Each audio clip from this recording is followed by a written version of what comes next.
Meow, meow, meow, meow, meow, meow. Me. Jamie. Jamie, me. Russell. Johnny. OC. All Time right. to do the OC man.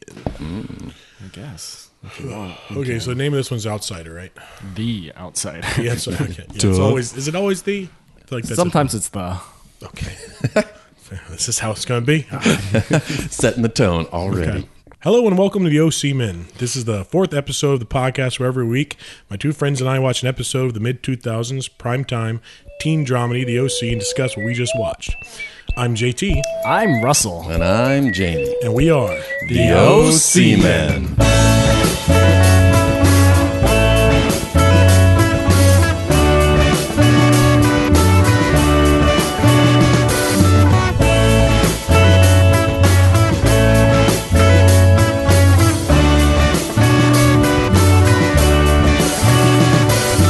Our goal for this podcast is to figure out just why I love this show so much and see how two guys completely new, less completely now, to the series react to each episode in depth. Today's episode was The Outsider from Season 1, the Poor People Are Dangerous episode.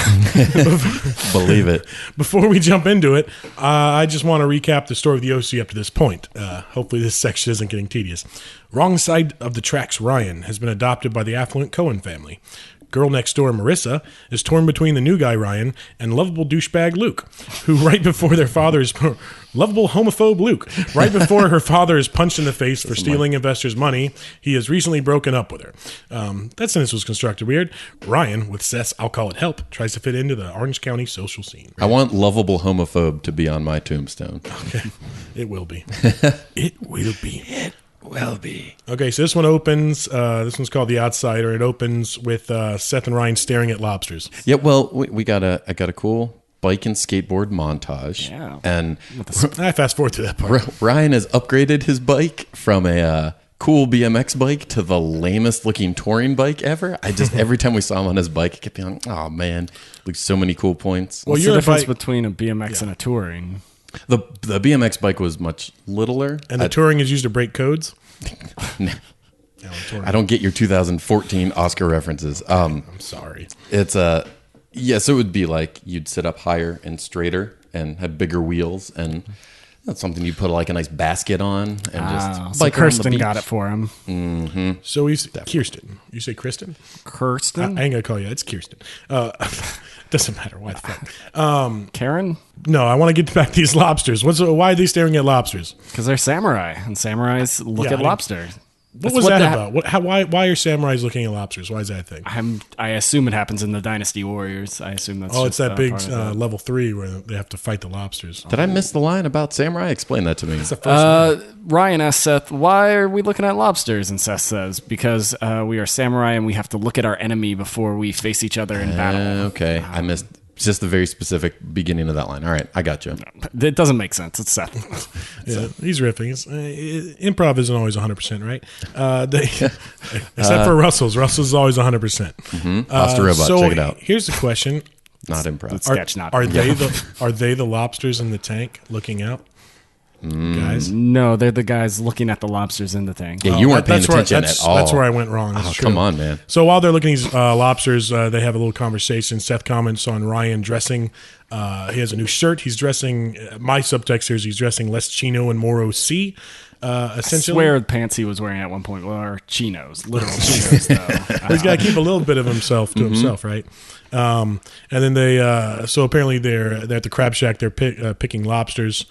Somewhat antithetically, they're picking lobsters at the crab shack to have a nice lobster lunch together. Do you guys? I've never eaten lobster before. That's an expensive thing, right? Like just Yes. two. It's like the two of us, one of us. It seemed very weird to specifically be talking about problems over money over a lobster lunch. But I guess it also speaks to what is it, Ronnie? Or Donnie? Donnie. He's an Osman Yes, Donnie's got a gun. That's what I'm calling this episode. and a Wahlberg. And when he says that the people, even their casual has to be fancy, so that even when they're at a quote unquote dive bar diner, they still want to be eating lobster and drinking $60 bottles of champagne. So I guess it speaks to the greater theme. It's similar to when they're playing golf later and talking about money problems. To me, it seemed like it was that was a somewhat poignant line that I wrote it down, but I don't really know where to take that. But that we want to look like we're slumming, kind of, but it still needs to be expensive. But we want you to on plastic plates, this kind of, because for the rest of the OC, I don't see this wanting to pretend to be slumming it type of vibe from anybody. It seems like it's very much display of wealth is a big deal. Mm-hmm. So I don't see how that was connecting to other stuff, unless you want to.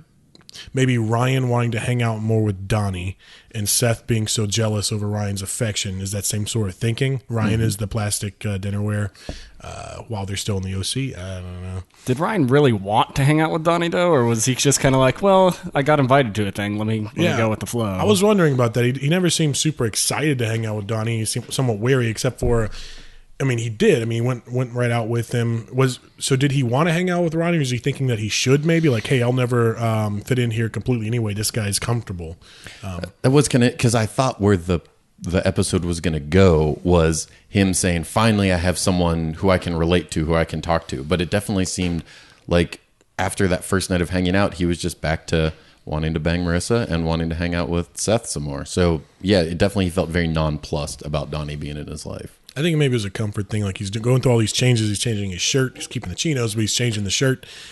He's making the effort to fit in here and feels like he's changing himself. He sees a guy that's a connection. He's not from Chino. He's from... Sharon. Yes. Sharon? Yeah.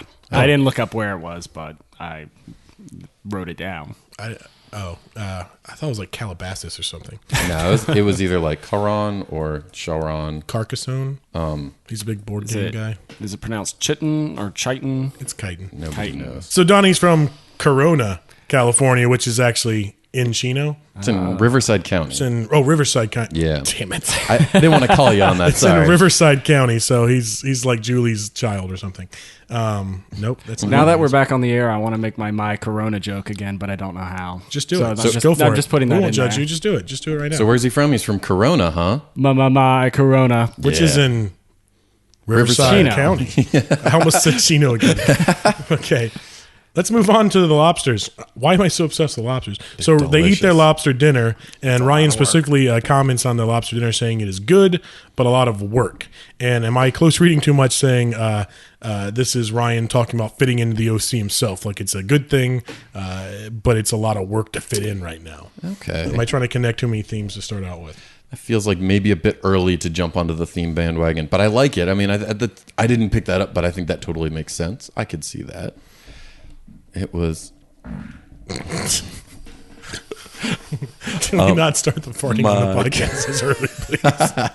That's like episode 100 stuff where people are comfortable with us enough to listen to you fart on fucking. No, let's get back to the themes. No, that's a good response to me trying to push themes. Just okay. I like it. I have been noticing. So we're 5 of. What's that podcast where they try to answer questions while sampling hot sauce or whatever, or peppers? Yep. There we go. We're just doing that with farts. It's the Hot Snakes podcast. Welcome. But I've been noticing sort of things that we hit, and one of the things seems to be right before the credits, sort of like someone summing up the theme right before the credits hit, and so it definitely felt like. We've got him talking about getting a job and them planning an event, it looks like, happens right before we get some credits. So, anyway, noticing, and then later whenever we get the hey, check that off on the... you got one of those? I wasn't looking for this DOC bingo. And party at Holly's Beach House. We seem to really love doing those as Which well. I think actually Seth makes a reference to at some point. Oh, another one of those? I think he says that, yeah. This writer had a lot of that with 2 references to... Ryan's tank top. Oh yeah, which I felt one was like, oh nice, that's a nice little chat about it, and then it was brought up later on in the episode. I'm like, you couldn't lay off it. You wanted to Marissa brings it up, right? So I'm wondering if another actor might have delivered that. When it seems she seemed very pleased to be delivering that line, like, oh, I'm doing self-referencing. Oh, I thought you were saying that. So it was written in the script for Marissa to say, but Seth just improv'd it in as well to sort of like steal the thunder. Fuck him if that's the case. Like, what the? Get out of here. I think I've read something. I don't want to go into this because I don't really know, but I feel like I've read things about Adam Brody. You've read things? Just things that would make sense. He could be following us on Twitter pretty soon. We got to be careful what we say. Yeah, sorry, Adam. I like Adam Baldwin better. Ooh, and Gauntlet Adam Throne. And his package. You go for another Adam, but not another Brody. That's true. Brody Stevens. More of an Ant-Man guy than never mind, the Adam. Okay, so while they're at their lobster dinner, they talk about how Ryan can go about wooing Marissa. Ryan is having trouble with this because he has no money, and he doesn't want to keep accepting money from the Coens like he did for his shirt, and he doesn't want to accept money from Seth's. Seth pocket. Seth offers him money for a date, but he doesn't want to take that either. So Ryan decides from the same place. Yeah. Well, his is coming from teaching sailing lessons. Oh, that's true. That's what he says. He says he feels flesh from sailing lessons. Who is he teaching to sail? Those little boys. Kids, remember? No. The little kids who wouldn't talk. His army of little boys. If you guys had a little child, would you like him to go on sailing lessons with Seth? Oh, yeah, you could teach him everything about socializing and stalking. Having friendships, behaving at parties. Yeah, so Ryan wants a job like Seth has, so he needs money so he can go on dates. So kind of serendipitously, a job opens up at the Crab Shack right behind him as they're talking about him needing a job. We don't even get to see an actor who gets fired. It's just a voice. Yeah. Nothing better than following someone who is vocally quitting and storming out and just be like, oh, that sounds like a great job. I'll take that. Yes, please. Yeah. So I have a question about that. So obviously that's kind of a comedic turn, I guess. Just as soon as you say you need the thing, you have an off camera, almost with the sound of a cat screaming when someone falls down off camera or something. I really could use $1 million. Yeah, and then $1 million screams from off camera. Does it take you out of it a little bit to have that very obvious move happen? Like, oh, I wish I had a job. Hey, this job's open for a second. Or is it just it's a comedies TV? That's just how it goes. Yeah, and it feels like you want to get the ball rolling. The credits haven't even rolled at this point. You're like, yep, let's get me into the plot. And so if that's what it takes, then that's fine. All right. Great. He has a job. There's a job opening. Otherwise, what do we get? 3 scenes of job applications. That is true. And they do fast forward past him even talking to him. It's just the next scene he's got the job. So they do go home, and Seth tries to hide that he's jealous and nervous of his new friend Ryan being at a job coming up soon. The Noopsies are there talking shit about Jimmy and Julie because of their finances, and they decide to go on a spa weekend with Kirsten. Is Seth right to be worried, or is he being possessive already about Ryan as a new friend? I think he's just going to be lonely again. His one friend is not going to be hanging out anymore, and so he's like, well, it's just going to be being by myself. I think he's getting used to hanging out with people who aren't digital. Okay, so you're reading it more as legitimately sad and like, oh, this is kind of unfortunate for the guy. He had no one before. Now he's got a taste of the good life with Ryan. Yeah.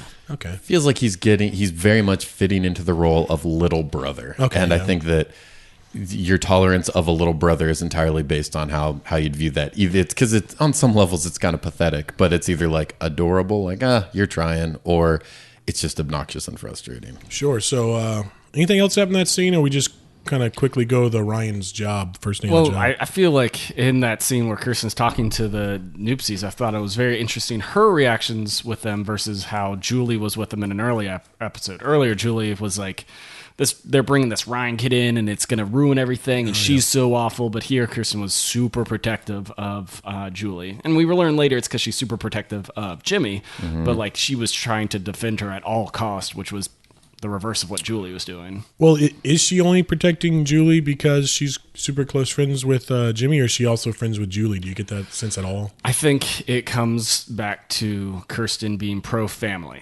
and she considers Jimmy family, and Julie, for whatever reason, is a part of Jimmy's family, and then by extension, her family. And so she views it as Julie's a part of her under her umbrella.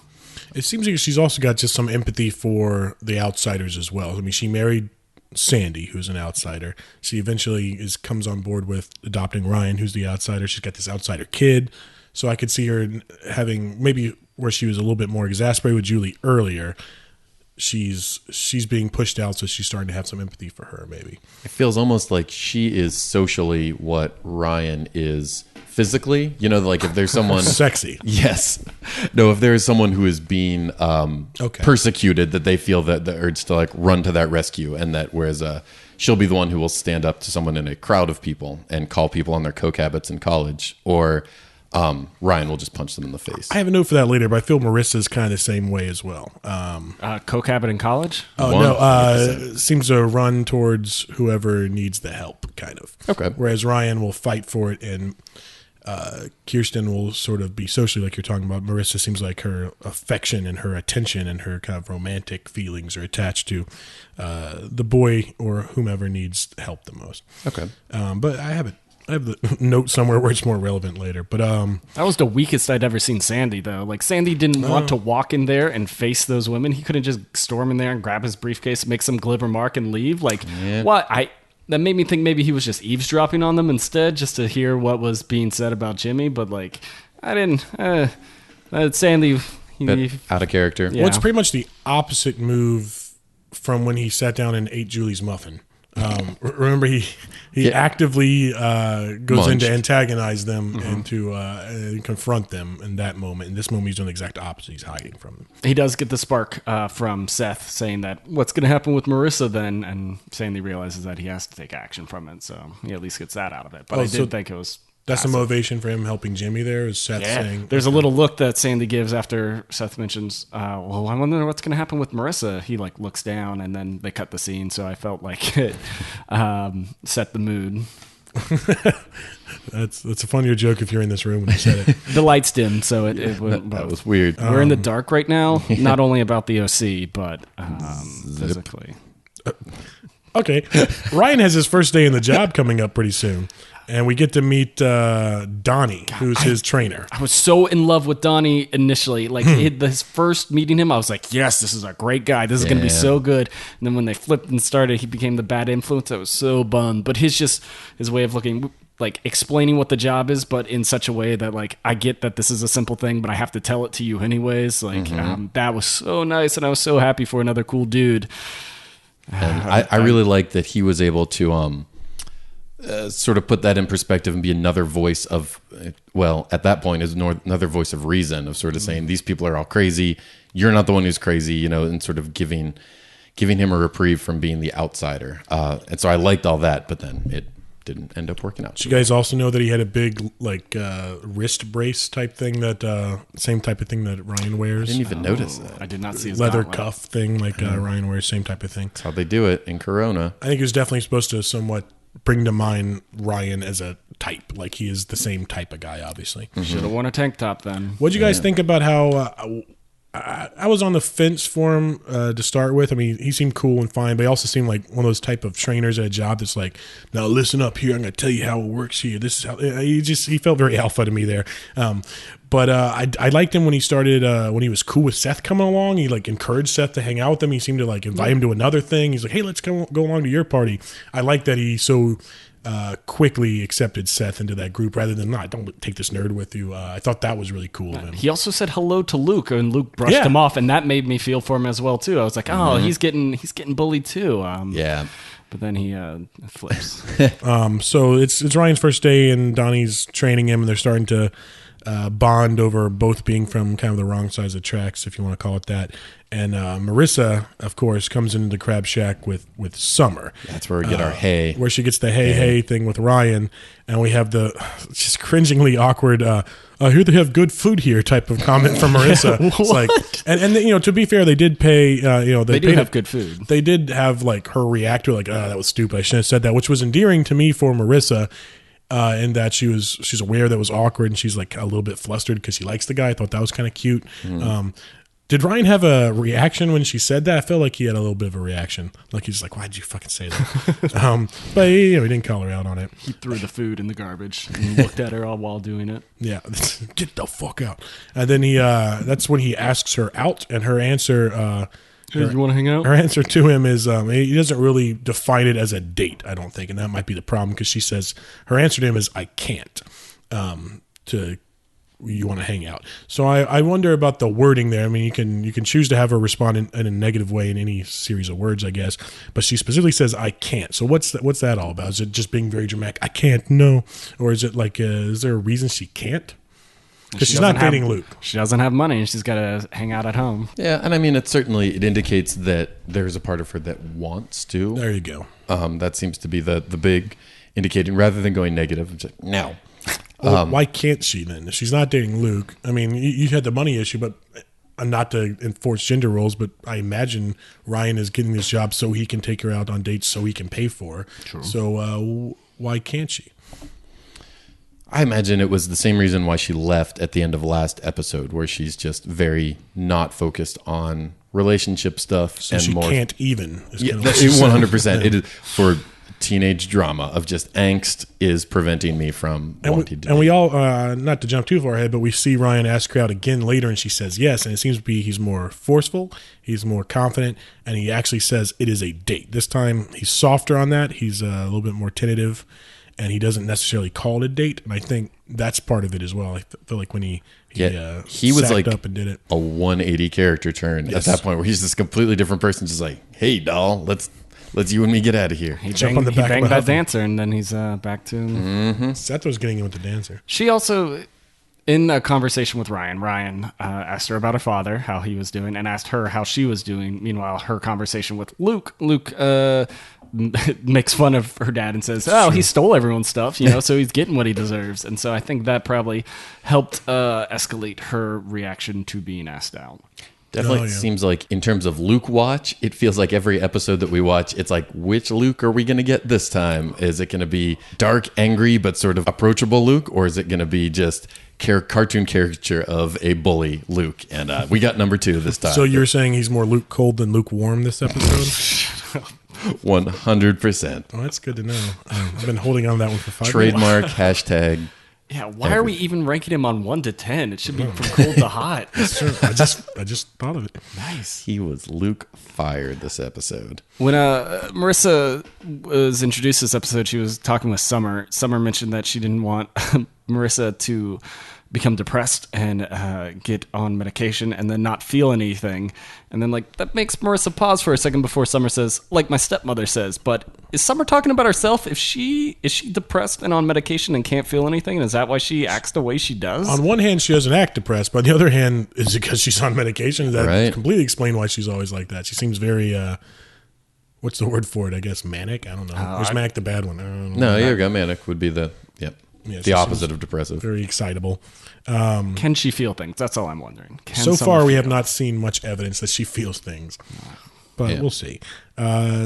Turns out that Summer and Marissa have come to the Crab Shack so that Summer could have a secret meeting with Luke for Marissa to try to get them back together. She doesn't want to be Marissa's only friend. She's like, you've only talked to me? Let's change this. That's not good. Also, the first time we see Summer in this episode, is she wearing a shirt? No shirt. No. Again, in the bikini. Get out of here. That's in our contract. Okay, so Luke walks in and has, it seems like Donnie tries to at least be work nice to him. And Luke basically just looks him up and down and laughs at him for daring to speak to him. It's like the prince in a medieval type of thing and just the peasant that dares to speak to him. When Luke goes to sit down with Marissa, then Donnie remarks to Ryan, calling Luke a Abercrombie and Fitch bitch, to paraphrase basically, which I thought is interesting because Chris Carmack, who plays Luke, actually the only credit he has at this point in his career is he was an Abercrombie model, one of the big faces of Abercrombie before this. So it's kind of, I guess, like an in joke. Melissa Rosenberg doing her homework. There you go. I also like that Luke's first line, so that we're establishing who he is, comes in, scoffs at Donnie, sits down, and then just goes, hey, babe. It's like, yep, there we go. All right, we know Luke Watch has officially begun. Luke's a simple guy. Yeah. He's just a boy, as Summer says. He doesn't get feelings. I'm just a girl. I don't want to make it any more obvious. So at the Crab Shack, Ryan's asked to a blue-collar party by Donnie, and Marissa's asked to a white-collar party by Luke. So it's setting up the basic frame of those two episodes where there's big parties at the end of the episode. She doesn't end up going with Luke because he badmouths her dad. Almost accidentally, it just slips out, hey, you did steal these people's money, right? He's not wrong. That's what I was thinking. I'm like, yeah, I get that she's mad, but he said literally nothing except the facts. Everyone else is talking about it, as we see from the newspiece, but I guess not to the family's face, right? Newspiece, that's what they are. It's newspiece. New sportsters. Think like Newport, so like Noop. Yeah. Nuspiece. There we go. The ESPYs. We're talking about him. Seth Meyers. That's true. So she storms off, and then we get establishing party at Holly's house. Oh, yeah, so she won't go to the white-collar party at Holly's house with Luke Lucas ruined things in their relationship yet again by being clueless, but Ryan's still going to his blue-collar party. This kind of work day ends with Seth coming to celebrate with Ryan at the end of his first work day, but Ryan can't celebrate with him because he's going to hang out with Donnie instead. Mm-hmm. And it may be obvious, but why is Ryan so quick to hang out with Donnie and leave Seth in the wind? Kind of, I mean, it seems like a nice gesture. The guy's coming all the way down here to celebrate with you. I mean, he didn't give no thought to the Coens and hang out with Seth. Is he going to tell the Coens he's going out? Like, Ryan already agreed to go hang out with Donnie, so he's not going to drop that. He gave his word, and he invites Seth along, but Seth sees that there's 2 girls, not 3 girls, and so he excuses himself. Okay, so this is a numbers game. Okay, I didn't even pick up on that. So Ryan didn't even think of Seth there, and he didn't think of the Coens or anything like that. I don't think it's necessarily a mean thing or a bad thing. I mean, he's like a 16-year-old kid in high school. You think you'd have to ask to go out of town, but I guess it makes sense to it because has anyone ever cared where he was before? Was his mother checking on him? His brother was out in the streets doing whatever he was doing? He didn't have a stepfather that really cared about him, obviously, or a father's in prison. So I could see him not even thinking for 1 second, oh, Seth might want to go, or what's Seth do? I mean, he doesn't even think about that. No one cares what he does normally. So I get why, maybe you guys didn't pick up on, but I thought he was being a little bit oblivious to Seth's feelings there, but he probably had no reason to think anyone would even care about what he invited Seth along, though. I don't get how. I mean, he may not have thought about it in advance, but he probably didn't realize Seth was going to show up as he was getting off work. Oh, see, I read that differently. I read like he wasn't planning on inviting him. When he showed up, he was like, "Oh, yeah, Seth is here," and he's like, "Oh, I guess you want to come." He probably won't. Okay. Yeah, we were reading that completely different. That's fair. So I guess he was planning on Seth. Well, was he? Doesn't matter. Whatever. Let's ask Ben McKenzie right now. Call him up. Tweeting to him. Bleep, bleep, bleep, bleep, bleep.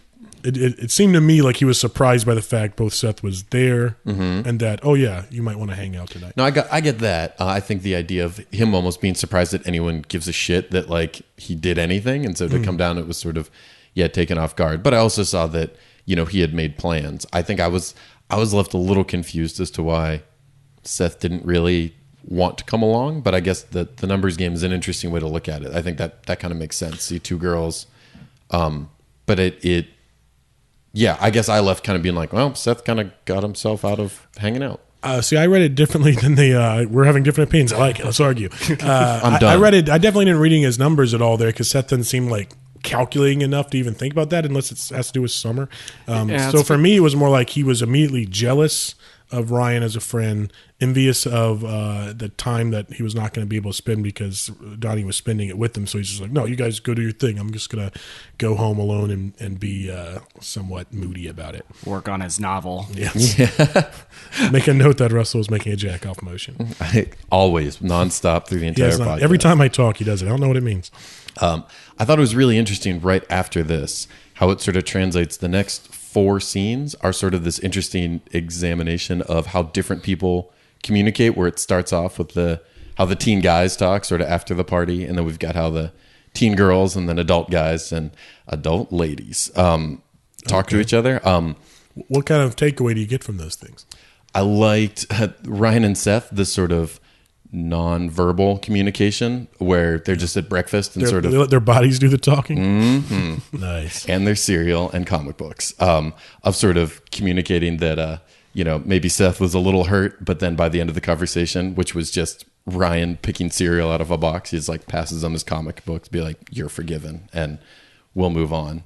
Okay. I noticed Seth kind of had like a morning ritual, like maybe an old businessman in the 60s would read his newspaper over his coffee. Seth has a morning comic book with his coffee. Absolutely. I thought it was interesting what he was reading. It was Legion by Dan Abbott and Andy Lanning, who, after that series got canceled, they went on to Marvel and make Guardians of the Galaxy essentially what it was in order to become a movie. Like they repopularized it. Legion also being a thing set in space. Okay. So it was just. I was going to ask you if that was like the Legion of superheroes from the 30th century. Doom Patrol Legion. No, that's not a thing. Legion of Doom is a thing, but that's not. It's Superboy's buddies from the future. So Superboy, when he's younger, has adventures, and in the 30th century, the teenagers are super into him. Like Superboy grows up to be Superman and does super things, and teenagers in the 30th century are super in love with him, so they travel back in time to bring him to their time to hang out with him. Oh shit, I'm just now realizing that Superboy to the Legion is Ryan to Seth. That's what that is. That's There we cool. go. Because they have this cool friend to hang out with and go on adventures with that inspire them to be better. And he's Yeah, from there like you the go. wrong side of the tracks. Are we going to have to examine the comic choices of every episode now? Yes. We're going to have to. That's going to be great to do. Yep. Wow. Oh man. Did we talk about writer, directors, anything interesting there? Did you guys look at it? I Yeah, didn't no, look it's at it. Melissa Rosenberg wrote this episode. EP, right? Yeah, she's also a producer of stuff, but she later goes on to become the head writer of Dexter, and shit. also she did Jessica Jones, which is a big time thing for her after also doing the Twilight movies. So she's that's got cool. huge credits. She goes, Lots of action movie connections and things like that with the OC, it seems like. she's a very, I believe, especially after Twilight and Jessica Jones, seen as a pro lady writer, and I feel like out of this is a very lady heavy episode with Julie and Kirsten's relationship coming to the forefront. Yeah, definitely. And did you read anything about Jesus Salvador Trevino? He's done a bunch of stuff, and it doesn't really matter. Yeah. We can kick him under the bus. He didn't write Jessica Jones. No. I ain't got time for him. I mean, yeah, he has his name is credited in a million different ways with a million different accents over various letters of his name. Oh yeah, he's done a bunch. It looks like Babylon 5, Star Trek Voyager, ER, Law and Order. Not like a big giant one, but yeah, it says sometimes it's just written as Jesus the Savior. He that took must- my nickname. Yes. Okay, anything else fun happen at the morning newspaper other than Seth being passive aggressive, in my opinion, towards Ryan? Yeah. No, I thought And you said he gets over it. It seems like by the end with the gesture of the sliding the comic over. that felt like that's what I was getting. That and when we're about to see 3 more scenes of people talking their problems to death, it was kind of cool to see one scene of people still reaching a resolution, but not by having to necessarily spell out everything. So what were the other couple conversations? You said it was the adults talking. It was the... So right after that, then we get Summer and Marissa talking, and I do think because I've definitely been not on Team Summer for any of these episodes. They've shown her just a bit of a caricature of a person, but has done a lot of kind of crappy things. But I think just the fact that of all the people in town, she is still Marissa's best friend and is still hanging with her. I think they never really call that out, but I think that's a really cool feature about her. And she's definitely trying to play nursemaid a bit to her. Like she's definitely trying to make her feel better. And Yeah, of the person who couldn't be seen out with Seth last episode, the fact that she would just be like, no, you're still my best friend. Nothing's changed. And yeah, not only am I going to accept you, I'm going to try and make things better, I think is awesome. And where are they having this conversation, and what is Summer wearing? She's wearing a full sweater, had sort of a sweater dress, and a Swiss. yes. No, they're definitely on the beach. Then that's where they're talking about tanning tips, right? Is it bad to burn over a peel? Used to 30. So again, Summer appears without a shirt and bikini, and they're at the beach, and Ryan rides up on his sweet bike when they're hanging out in their probably expensive SUV, and he asks Marissa out again. So yeah, we see a definitely different side of him that time. Certainly more confident. Yeah, it goes a little different that time. He's more straightforward about what he wants. He's saying it's a date. Sorry, we're messing with our nipples at each other while we're trying to talk. And it's funny, Some I of them guess. just had a natural itch and had to scratch it, and other people misinterpreted it as we read the situation differently. He We're made having eye different contact opinions. with me. Just Ryan style, cut eyes at me without turning your head as you slowly circled your Ryan nipple doesn't with your have fingers. control over where his eyes go. The eyes wander, and the eyes see what they see. It's how you let sorry. you know your daughter's watching. sorry. Just the old Carol Burnett show. Okay, I think that's the ear thing. They just tweak your nipple for your daughter. Yep. I thought it was like her old mother or something like that. A little column A. Little calm nipple. Anyway, Ryan is much better at asking her out here, and it works. I thought it was funny the exchange when he rolls up and she's like, "Hey, what are you doing?" He's like, "Just going to the office." And she goes, Marissa goes, "Yeah, me too." And looks out at the beach, and Ryan does kind of like, "What the fuck?" Like, "Oh yeah, I get it. Your beach. You don't have to work. The beach is your office." That's so. I thought it was funny his reaction there. Did you guys catch that? Yep, that was awesome. Because you think you just laugh along with it, but he's like, "Nah, fuck that. I'm actually going to work." And I felt like Yeah, what does it say about Marissa that she makes that? Does she not realize how it's tough? I mean, I guess she's going to have to maybe get a job soon too, though. So she'll find out about it. She'll be at that crab shack. So they have a babysitting date. That's the next part. Yes. They agree to date and babysit together. And I love that my note just says adult men talking. We get the dads. Because that's not the scene. They've already met once, which right when Sandy was driving and Jimmy was out walking the dog. We get the return of that dog. Yeah. So as Ryan's endeavoring to get Marissa on a date, and Seth is flailing him around in the background, wondering if he's going to lose his friend. We have two things going on with the adults. Julie and Kirsten have gone to a spa retreat with the Noopsies to get away from it all because they can't even. And then also... It's already paid for. It's already paid for, so Julie's got to go. She got to save face. And then Sandy and Jimmy are meeting together and bonding as adults over golf and such while...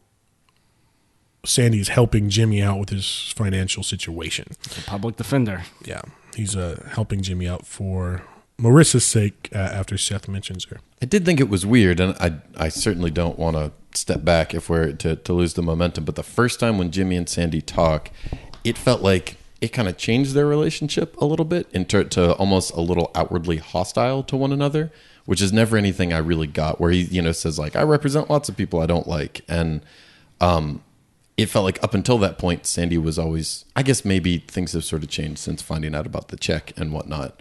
But I guess it just struck me a little bit as out of character. I also think they're trying to set up the arc there between the two. Like we needed to establish early on these guys are not friendly to start with. So as they have their bonding throughout the episode, throughout the day, we get that arc of them first being at odds, and then by the end, being friends, yet still being contentious because of the tough love Sandy's giving him about his financial situation.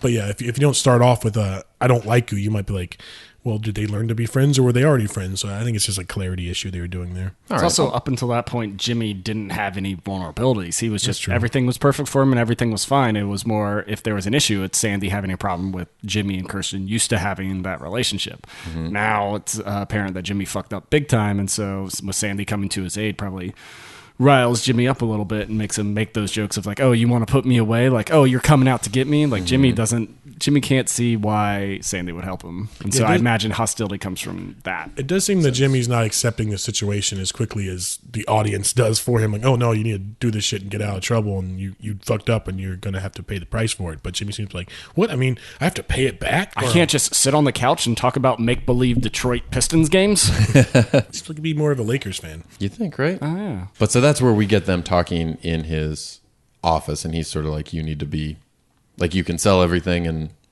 kind of get off, or you're going to go to jail, right? That's when we got them talking about that stuff. Yeah. Well, they're only $4 million. I'm sure Kirsten can lend him $4 million, right? That's true. She's got to have that. She's the richest person in the OC. Mm-hmm. I believe the choices come when they're on the golf course, actually. Got it. With the, you can either go to jail or, sell some stuff and pay everything back. On that golf course, we do get something noteworthy from this Jesus director where he likes butt shots. That's the first of two butt shots in the episode. One is just, it lingers on Sandy bending over to get his pick up his golf ball. It's very perfectly framed. They're on Holly? Yes. But who has better butt, Jimmy or Sandy? Asking the tough questions. Jimmy does a lot of walking. Sandy does a lot of surfing. Are we saying bent over looking at it, or are we saying when they're standing up all around? I just want an all-around butt. Well, then I would have to give it to Holly over Sandy. But Sandy, when he's bending over, it's apparent that it's... I asked about Jimmy and Sandy. I don't care about Holly. We didn't see Jimmy's butt. Oh, we didn't? Okay. It was Sandy. We'll have Just to wait. Sandy's butt. No spoilers. The Sandy butt. I saw Jimmy's butt. Picking your favorite child. How could you? Picking your favorite butt.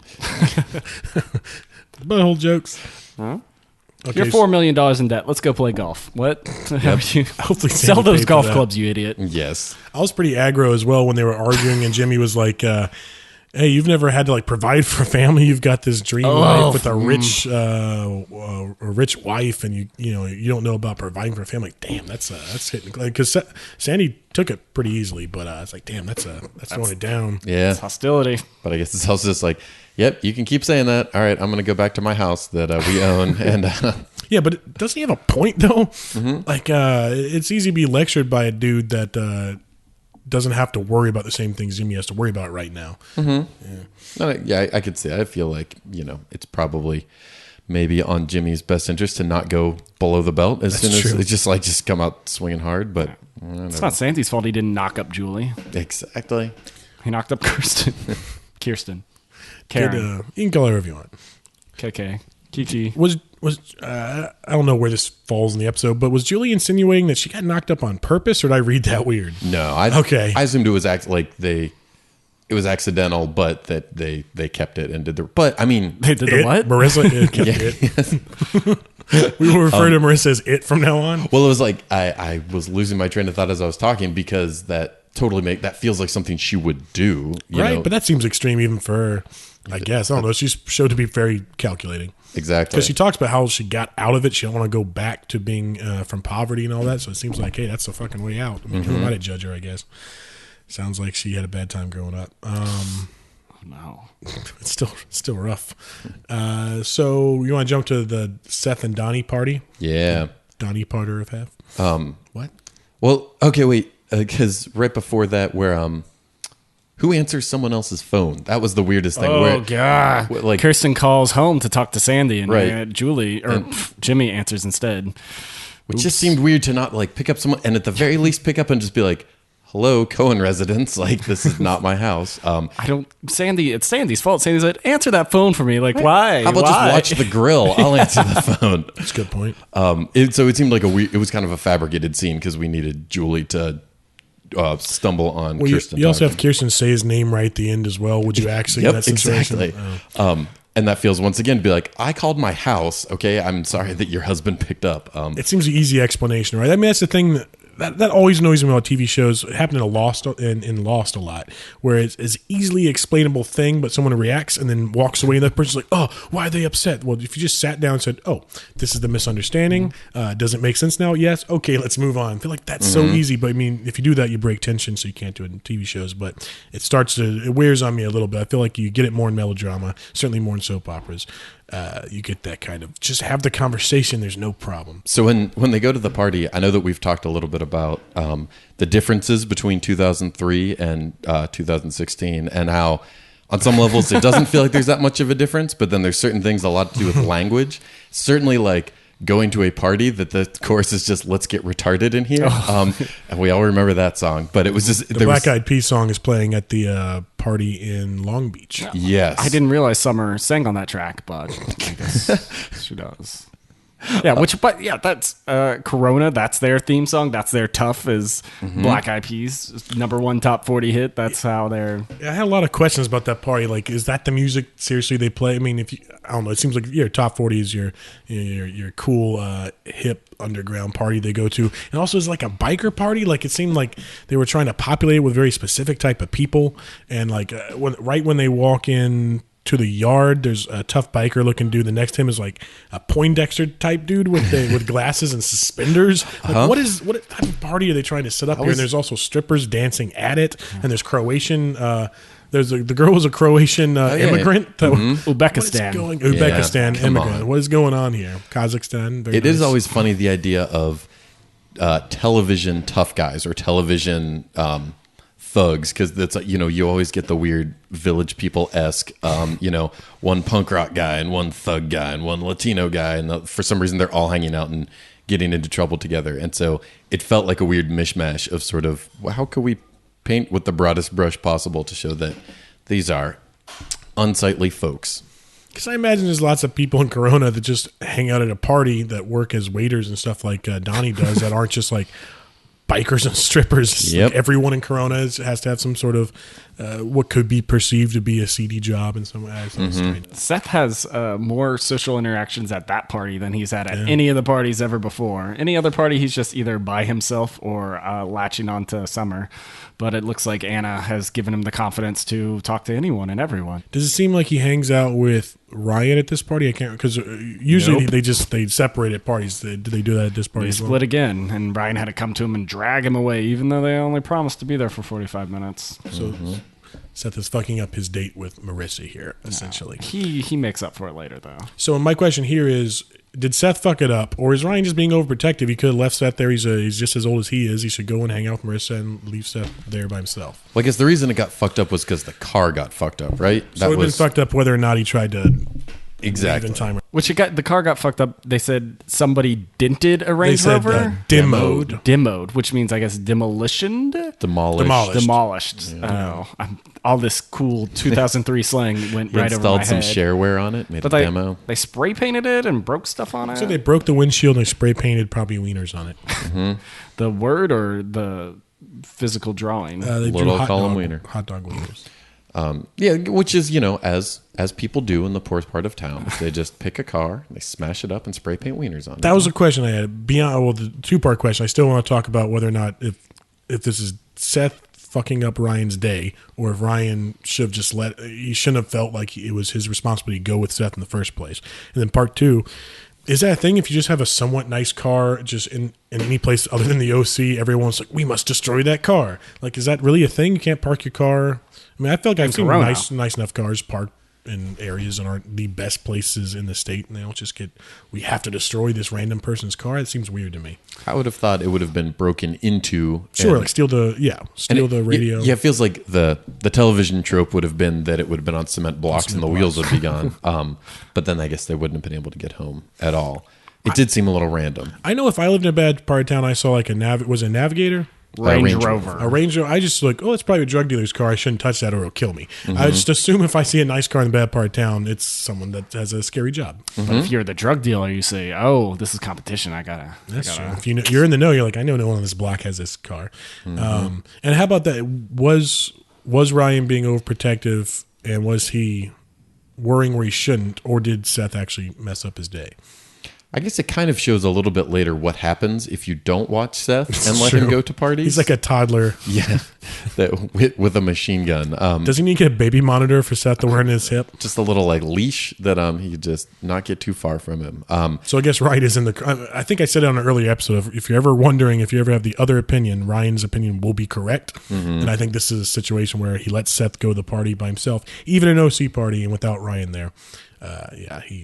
I guess Seth didn't fuck anything up just by taking Donnie there. I guess he ends up fucking it up. I think he got into characters he shouldn't have been hanging with.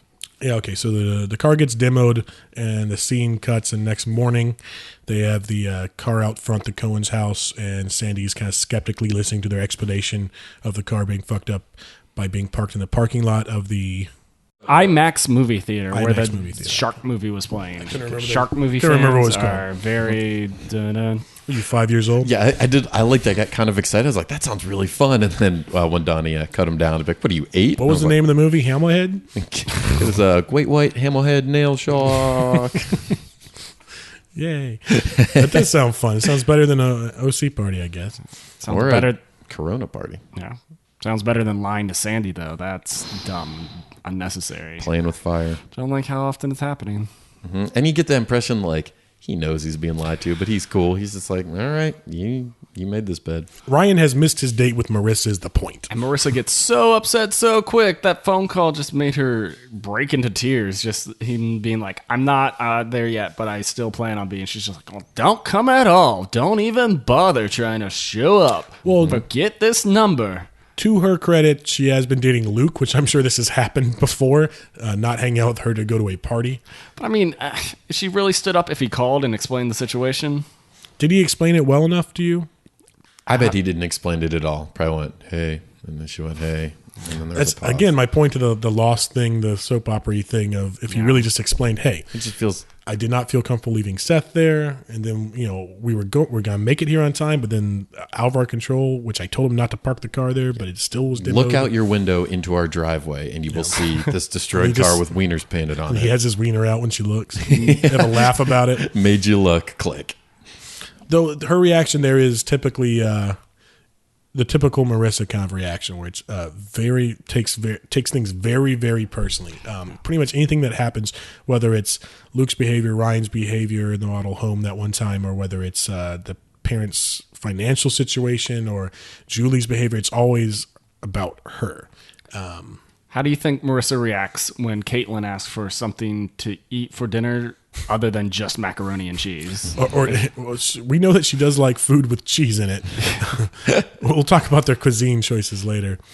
But I get the feeling she's not comfortable with things that are outside of her control very much. I think Marissa has a way that things should be, kind of like Luke does in a way. There's a correct way her life should be going. She wants that perfect family. Yeah. I have to make a note when it shows the wrecked car, how Seth apologized to Ryan. Did you guys take note of the line of sorry I salted your your Yes. game? Yep.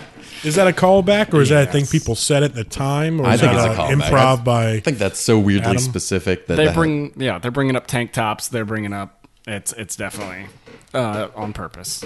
I was trying to think how quickly you would shoot a show like this if by the time episode 5 they were shooting episode 5, if the pilot had already I bet probably the pilot would have aired already, meaning like they're getting a reaction publicly about the line, like everyone laughed at that was they got good traction, so like let's put it in again. So maybe not episode 2, 3, or 4 where they can start making callbacks to the pilot specific, because the pilot's written before the rest of them. Probably. Exactly, so they would have sold the pilot and then made the other episodes once they got ordered.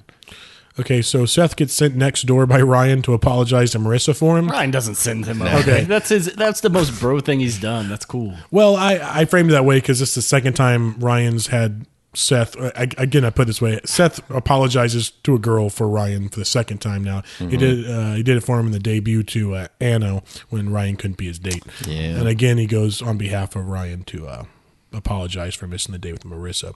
And so but bro move, he gets a date for Ryan for the next night, and making it as Seth as possible randomly appears in her room to just be like, hello, your dad let me in. Is Summer here? Where is she? Question here: did her dad let him in, or does he have a way to get into girls? 100%. There's a tunnel that's been dug for years. Okay, like in weeds.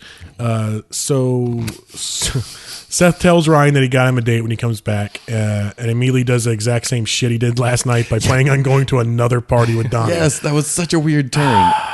In the exact same scene, fixes things and then fucks things up again. So my question here about this episode, is this a little repetitive to you? Did you go like, oh great, we get the exact same thing that just happened before? You're like, okay, this is fresh. This is an OC party and stuff. It's an inversion of what we saw, so it will be interesting. Or because as I was watching, I'm like, oh, I thought we just had this scene, and then we watched it play out. I was like, it felt a little bit repetitive to me. Yes, I like your sentiment about it inverting the idea, but I got that sort of exhaustion, anxiety that you sort of get when you're just like, all right, so we're gonna do this again, because it can only play out one way, It's not. Yeah, it was similar to the other of Holly's parties. It just felt like you're starting to get. I'm not like tired of the OC by any stretch, but I feel like okay, it's another party where there's another confrontation. Will Luke be there and cause a problem again? But it's Donnie's fault. Donnie's the one who wanted it to happen. It's definitely Donnie's fault. So I mean, you can't really control that. So you're not sympathetic to the way Donnie acts at this party? No. He's going there for trouble to show off his big shiny gun. I believe they call it a piece. A piece. Yes. What's the proper way to hold a piece? Oh, sideways. Oh, okay. Pinky out and then stroke the underside of the head with your thumb. All the British do it. Yes. Wait, real quick. Yes. So it's not that important of a scene, but where Kirsten gets real angry at the talk of divorcing Jimmy and sort of airs everyone's dirty laundry. Yeah. It's weird that she called out the one lady for doing coke in college, because that feels like...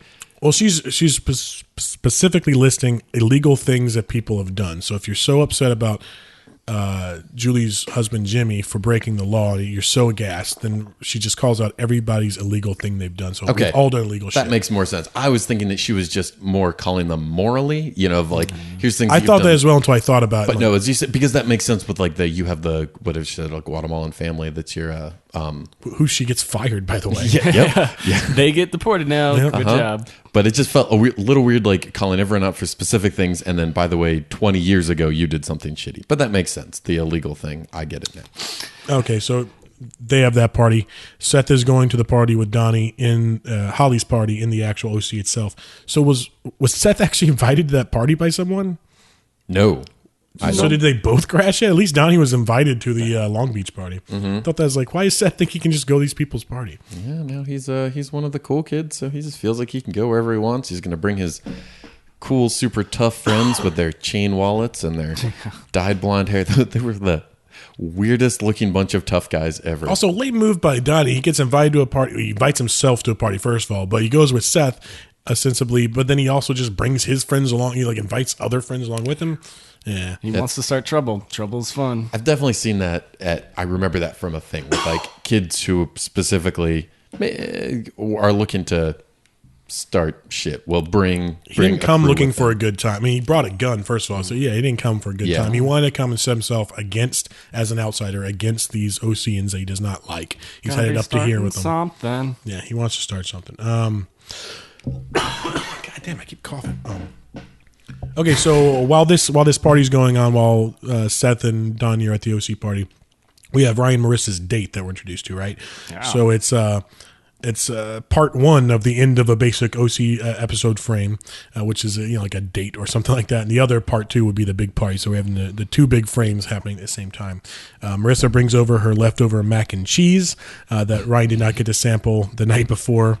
Nothing goes better with a grilled cheese than mac and cheese. Yes. It's fucking people. Sprinkle some Parmesan cheese. I have a couple questions about this. One, would you eat that combo of things? Is that ew? As Summer would say, was it ew? No, I've done it before. Yeah. Okay. Add some tomato soup and you got a perfect meal. I've definitely done it, but I didn't know if that was too much cheese for your average bear. Why did I say that? And like, did you guys ever have a date like this in high school? I don't want to get into much of my high school dating history, but I don't think when I went on dates to high school, I didn't have them come over to my house alone at night and then cook for them on a grill. Yeah, no, I think if you asked me the question, did you ever have a date like this in high school, no matter what the date is you were referring, the answer is no. Yep. I don't have stop at date. I don't have extensive. I mean, I did have dates in high school, but I feel like we just hung out in groups, or I tried to have someone touch something in a car, and that was like the extent of whatever I could do to do either of those things. But it was never alone. I've been meaning to tell you for a long time now. It's very dangerous for you to get people to try and hold the wheel for you while you are. I was talking about using the accelerator. I need them. Should keep your hands on. I need them to use the clutch because I never learned how to drive a stick. Ooh, go on. Marissa's eyes though when she realized that when Seth brought up the fact that Ryan can cook, she got super excited. She was like, "What? Sploosh. I know something secret about this outsider." I don't want to shame Ryan, but is cooking a grilled cheese, is that knowing how to cook? No, he cooked breakfast for the Coens one time, so he does know how to cook, but his specialty being grilled cheese seems like he was half-hearted about it. How does one make a specialty grilled cheese, just multiple types of cheeses on the bread? I mean, he made it outside on a grill. Maybe some vegetables or something. I wish he had just been making bacon for her as well, just like, this is all I can do, I'm sorry. I almost had a dumb question. I was like, grilled cheese on the grill? I'm like, oh, it is called grill, but every time I made grilled cheese, it's in like a skillet on top of the oven, or on top of the... Those are melts. Stovetop. Have you guys seen the subreddit thread of the guy who got super mad about calling melts grilled cheeses? Yes. He's furious about it. Very protective of their grilled cheeses, and that. So don't put anything else in there. Don't put meat in there. Those are melts. Put some onions in it. Put some tomatoes in it. Put some cucumbers in it. That's where it's at. What? I don't know if Ryan does cucumbers. that, but... I don't like cucumbers. That's madness. I'm intrigued. I do the three cheese. I do the cheddar, and I do the American, and I do like a sprinkle of the mozzarella or whatever else I got. I like that. Anything with a little bite to it. Here's the key, though. You drop some sprinkles on the outside and let it heat up, and you turn it and flip it and press it down. Kind of caramelizes the cheese on the outside as well. It's a nice little texture. Do you guys just want to cut this out and make some dinner? Cut the cheese. I beat you. Hey, let's name our boat Summer Cheese. How did Ryan know to start cooking? He was done with that sandwich as soon as Marisha showed up. Well, as soon as she got here, he just knew how to time it really well. That's how it's a specialty. He can make it in 1 second. As much as I had no issues with the coincidence of him getting a job when someone got fired, I had more issues with that coincidence. Like, at least show up and then start cooking. Do you remember how quick he cooked that one time in the first or second episode as well? He's a fast cook. He seemed like surprised that she walked in the backyard. Seth did tell him that he had a date, right? He was just happening to. I remember he looked over his shoulder and did like a triple take or something when she walked in. He was just looking forward to eating 3 sandwiches by himself, and then he was like, "Oh well, I guess you can have one of these." I thought it was very likable and cute how worried Marissa was that she'd look nice for the date. She seemed like she was worrying over her hair in a scene. A little montage of hair. That's cool. She's actually, she's. It seems like she's legitimately excited and seemed kind of a sweet moment. As much as we might criticize her for her acting, I that read well. Yes. Like I understood like what was going on without her saying anything, and that's neat. I'm wondering if Marissa's issue is in that she just has her voice maybe, and that's something she can't help, doesn't read well sometimes, but maybe she's acts in a different way with her body and eyes and stuff. Maybe she's all right with that. I do feel like her lines come off weird. just the way her upspeak and just kind of the way she speaks sometimes I don't buy. But yeah, like that scene, like her face is very expressive. So like, I can see the emotions going through her face while she's looking at herself, and the apprehension, then also like the pleased. I don't know, I like that a lot. Let me ask you guys a question. So we're getting the two sides. So Marissa and Luke are officially on break, and both of them are currently dating around a little bit. So we get the Luke scene. a little bit more so, yeah. Well, Luke's lamenting it more though. He's like sadly fucking all these hot ladies. Yes. So we It's get the only way I can do it. we get Luke and Holly getting it on, and then them just Ryan and Marissa kind of playing grab ass in the pool for a little bit. And there's something that's sort of like sweet about that, but feels like sleazy and shitty on Luke's part. And Luke wants to be with Marissa. Marissa's the one denying him. That's the thing. Like I was conscious of, I was like, why do I feel this way? I think you're sex shaming Luke. I think that's fair. Yep. And Holly also had like a light porno version of seducing him, just kind of like seductive look over his shoulder and like kind of like sauntering into the party. Touch the chest. Yeah, I feel like they played that more sleazy, and Luke being like, all right, let's do this. And I guess there's a difference between like a sort of cute splashing around in a pool versus like making out in your parents' bedroom. Yeah, you're also showing him to be a more adult version. He's a high school kid acting like this kind of sleazy porno. I don't know. It's just sex. It's not that big a deal, but he's represented as more adult in this extra.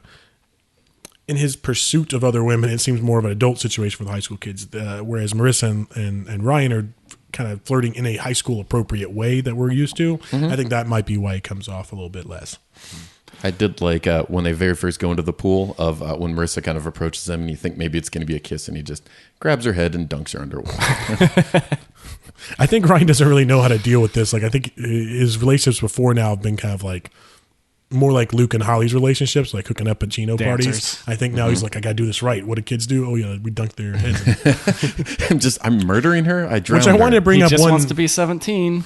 I want to bring up one move he does. So they're at the pool and he asks Marissa, he says, let's have some fun. You do still have fun, right? And then he kind of, the shot changes and it's Marissa, and then Ryan sort of comes in a frame behind her and he whispers, what if you don't have a choice? And it's right behind her head whispering that, like, what if you don't have a choice to have fun? Did you guys read that? I stopped it and just like cracked up. Like, that was the creepiest way to do that. No, Seth is rubbing off on him. Yeah. Literally. I just got such a creepy vibe from this. What if you don't have a choice? And I completely missed that behind her. But I love that. Go back and watch it. It's super creepy. And then I thought he was going to push her in the pool, but it's just like this weird tickle fight. I thought it was kind of awkwardly cringy a little bit while they're just like, let's play like we're kids at the pool. I thought it was a little awkward. Yeah, they didn't. So they had this meal, but they didn't even start to have a conversation about stuff until they were done with the meal. And I guess they talk about during the. It's like at the beginning of scenes all the time. You say, "Okay, so now we're here at this house. Let's go inside." Like you didn't have this conversation before you pull up in front of the house. It's just TV stuff, I guess. Yeah. I wish they had gone in the pool and both got cramps instantly because they just eaten and shit out straight mac and cheese. Why didn't we wait for 30 minutes? Ouch. Okay, so date's going well, and they're definitely going to fuck in that pool house. Lots of sexual tension. He's drying her off his towel. She makes fun of his. I like the moments when Marissa like makes fun a little bit because usually she's just so earnest. You know what I mean? And then I like it when she like makes fun of his tank top, or when earlier she gave it back when they went to the. It was better last night. Oh yeah, exactly. Yeah, I like that. It gives her a little attitude, a little edge. So they're gonna fuck, and everything's going fine. But then Seth interrupts with the call for help. And again, does he explain why? Does he give him any heads up into what he's walking into if he comes and help him? You don't have to. If you tell your friend, "Hey, show up," they show up. That's all. You don't have to give the specifics. Wrong. If you call me to a situation to deal with a guy with a gun, tell me that he has a gun first in the future. No. Because he could come up like, what's up, dude, and punch him and then get shot. Ryan tends to punch, right? Yeah. Ryan throws 0 punches in this episode. Ryan has thrown 0 punches since he got adopted. He is never going to punch again. He does tackle a guy who's pointing a gun at someone. And he did tackle somebody at the debut as well. Mm-hmm. But those aren't punches, which is fair a big point. Key difference. That's a fair point. I like the sentiment of Ryan being in the very perfect spot, exactly where he wanted to get to all episode, getting a call from his friend who's just saying, I can't explain, come now, and him just being like, all right, I'm gone. That was cool. But that being said, if this was actually a thing, you should be like, there's a gun. We need to decide what to do about this gun. My question there is, is he the best person to call? If you're Seth, is Ryan the best person to call in this situation? Should you instead call the cops or maybe call Sandy? Or should you just get yourself out of the situation and ask him to come pick you up? Or should The worst thing Seth could do right there is call the cops on the OC party. That's not going to help him out. It's probably true, but I just don't understand what he thought Ryan was going to do. Because in my opinion, Ryan made that situation worse when he got there. He could have talked Donnie out of it if Donnie hadn't been too If weird. he had and told- if Luke hadn't been so... He could have talked him out if he told him what he was walking into. Ryan did not know there was a gun when he walked in that house. That's my. I thought Seth could have been a little bit more mature about how he handled that. Just like, Ryan, get here now. I do like the idea of Seth just bailing. Just like, yep, it's your fucking And then problem. Ryan shows See you up. guys. Where's Seth? Pop into the OC because he's dead. Everybody dies. Okay, so Ryan leaves a sure thing at this point to go change baby Seth's diaper because he can't just hang out at a party in his own hometown by himself. Yep. And so when Ryan gets there, Donnie's causing problems because the rich kids are making fun of him. Donnie's at the party and he tries to hit on Summer in a gross way, to be fair. And Summer very sassily turns him down. I'm not going to victim blame here, but Summer does kind of cause him to get so angry and escalate the situation. But he doesn't really have a reason. Yeah. Why he came there with a gun. He was going to find an excuse to cause a conflict, I think. If not a person, he was going to shoot another blender. Yeah. We don't need another pointless blender death. He's easily as uncoordinated as Seth, and he knocks off the blender and he throws the pretzels. He knocks off like a plate. Yes. Just fucking shit up at the house. Seth acts like a drunk Coronan all the time. Yeah.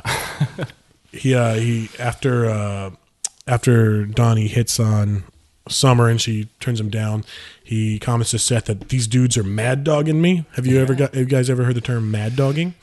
Yes, but not in a way that I could probably tell you what it means. It feels like it's a negative thing. You don't want to be mad dogged. I feel like he was saying mean mugging. I've heard mean mugging before. People looking at you, they're mugging at you meanly.